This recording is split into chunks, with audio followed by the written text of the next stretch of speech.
easy to know what is the blues, and then there's the stuff on the margins where you can argue if it is or isn't. You know, there's some people that say Stevie Ray Vaughan played too loud and too fast and wasn't the blues.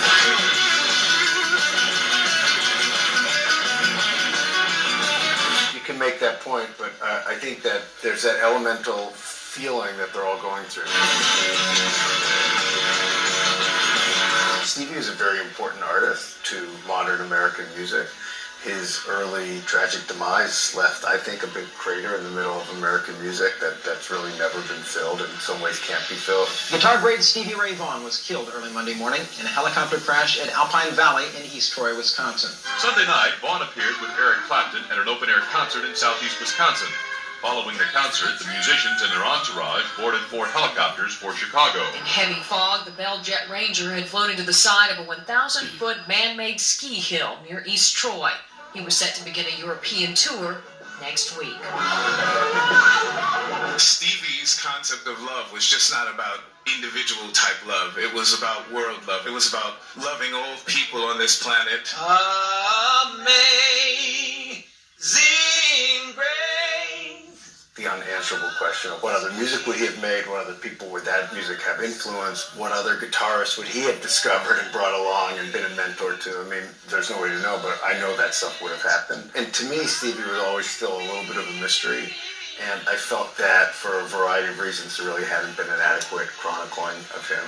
When we interview over 100 people, thousands of hours of interviews. The most important thing to me with this book was to communicate to the reader who Stevie was as a person, which is a lot harder to do than just like a laundry list of someone's career achievements and gold records. One of the first really big stages that Stevie Ray played was at the Juneteenth Festival in Houston. It was Big Mama Thornton, Albert Collins. There was a bunch of big names, and it was a really, really big deal for them, both because it was a large crowd and because of the other artists involved. And for him to be put on a field with them before he really was a very widely known person was a very significant thing for him. Tommy Shannon, who became the bass player for Double Trouble and really Stevie's best friend and right-hand man. The first time Tommy got up and played with Double Trouble before he was in the band was at Rockefeller's in Houston. And he said as soon as he heard the first few notes of Stevie playing, I belong in this band. I was going to go for that gig with everything I had. And it was just undeniable that some sort of chemistry happened. Something changed. Tommy. We had a band that's timeless in a way. You know, a lot of bands come up and make a hit record and then just go away. And we had a band that just keeps going. Every generation likes it. And then Stevie would play a place called Fitzgerald's in Houston. If you go on YouTube, like really wonderful shows that you can listen to.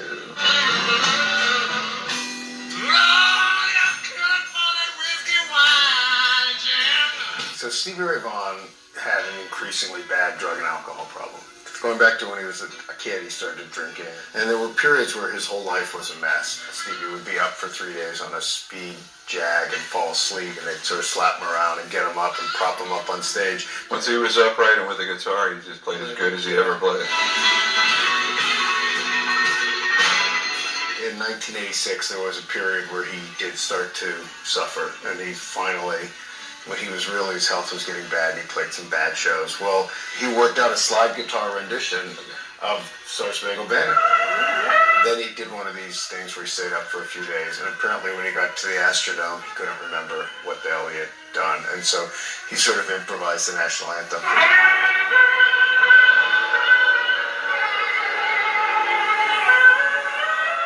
A rare misstep. And it was a sign like, okay, he's headed towards trouble because he'd been able to, play great no matter what. So it was a little bit of a fiasco. An important Houston memory, but not a particularly good one. One of the very few public bad performances by Stevie Ray Vaughan. In 1989, Stevie Ray Vaughan, Double Trouble, and the Fabulous Thunderbirds both opened for The Who. They did a parking lot show that afternoon. Easily 110 degrees out in the parking lot that day. He didn't hold back at all. Sheets of sweat were coming off of Stevie for this parking lot show. Stevie played with as much intensity and fierce power I'd ever seen him play with. he seamlessly melded the supernatural vibe of Jimi Hendrix, the intensity of Albert King, the best of British, Texas, and Chicago blues, and the class and sharpshooter precision of his older brother Jimmy.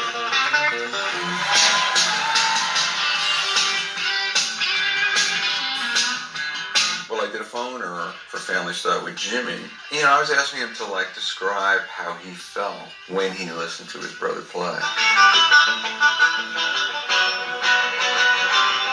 He said, well, when I hear Stevie playing his best, it's like a religious experience almost. Because I know what that thing is, that feeling to be tapped into some other higher plane.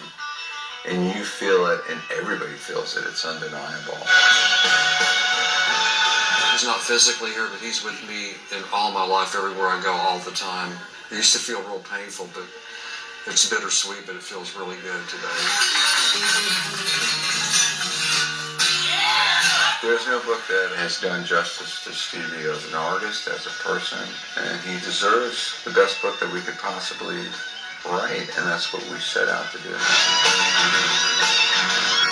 Stevie was the ultimate guitar hero, and heroes live forever. When I was a news anchor and reporter in Austin, someone had called me and said, you got to interview this guy.